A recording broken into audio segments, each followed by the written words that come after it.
Yes, timbotaura pamusoro pehunhu. Guys, hunhu hwakarasika. Vana vedu vatinozvara vachadzidziswa nani? Vana vedu vatiri kuzvara vachadzidziswa nani? Hapana kana munhu achidzidzisa mwana. Wani kumusha nhasi mwana musikana kana kuti mwana mukomana. Mwana musikana akabuda pamba akati ari kuenda kwatete, achingodzoka anorohwa kuti wangoenda kwatete kunei, wangoenda kunodii kwatete. Anotouya achirohwa mwana kuti wangoenda kwatete kunodii. Achitondopinda munyaya. Mukomana akaenda kwaba munini, achingodzoka anouya achirohwa kuti wangoenda kunodii. Then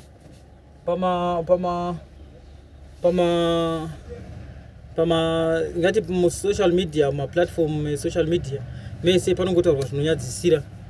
Ngati zvedu munyika medu umu mune vanhu vakaita vana Madam Boss, vana Daf, vana Gonyeti. Tingangoti vese vakadzi vese vanotaura pa TV, vatinoti vari maplatform echishoonawo emunyika medu. Ukataura maplatform avo vashoma vanotodzidzisa kuti vadzidzisewo zvokuti mwana kana akatora channel yake akaitevera anogona kudzidzisawo upenyu. Hapana, vazhinji vacho vanotaura zvinongonyadzisira pamaplatform avo, vachingotukana, vachingonyombana, vachingodada, vachingoita sei. So achadzidzisa vana ndiani? Vana vatete kumusha hakusina. Please, itaiwo kudzidzisaiwo vana, zamai kudzidzisa vana. Ndiko zvino vana vazhinji vane mafoni, vari kudzidza through phone online lesson. Kana akabata foni mwana angoenda kuYouTube anoona kuti zviri kuitika namaititi vari kutuka vanhu, Madam Boss vari kutuka vanhu, Tatelicious ari kutuka vanhu nezvinonyadzisira chaizvo. Vana Tilda vari kutaura zvavo. Yes, vanotaura izvo neizvo, zvimwe zvakanaka, zvimwe zvisina kunaka, but please, hapana kana ane platform yekumbodzidzisa vanhu. Muchadzidzisa rini vana? Imimi muri kutaura zvese zvinonyadzisira, hamuna vana here imimi? Kana kuti hamuna basa nazvo? Munoda kuti vangorarama upenzi hwamunorarama ihwo. Vana vachadzidziswa rini? Chiona rini nguva kana kuti zuva rekudzidzisa vana? Vachadzidzisa vana ndiani? Vana vanongori mumasaga.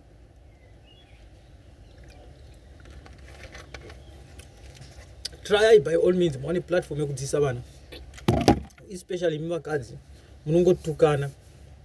Maartist munozikanwa mune mbiri, mavane dzimari, mabhaketi akadai mari. Hamuna kana dzidziso yamunongoita, kungotukana, kungonyombana. Ndokuti muwane mari here kana kuti zviri kuwanisa mari handi?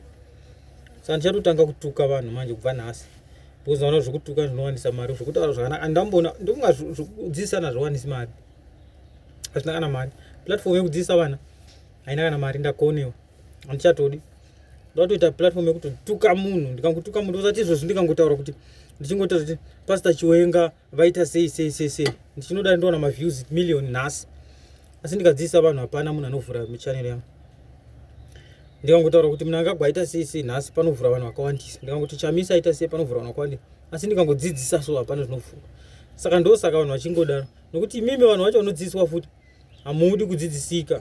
Munotoda zvongotukana ndo zvamunoda. So regaiwo mungodzidzisa zvokutuka. Nevana venyu vachangofunga vachingova mazisoro senguruve vachingodai so.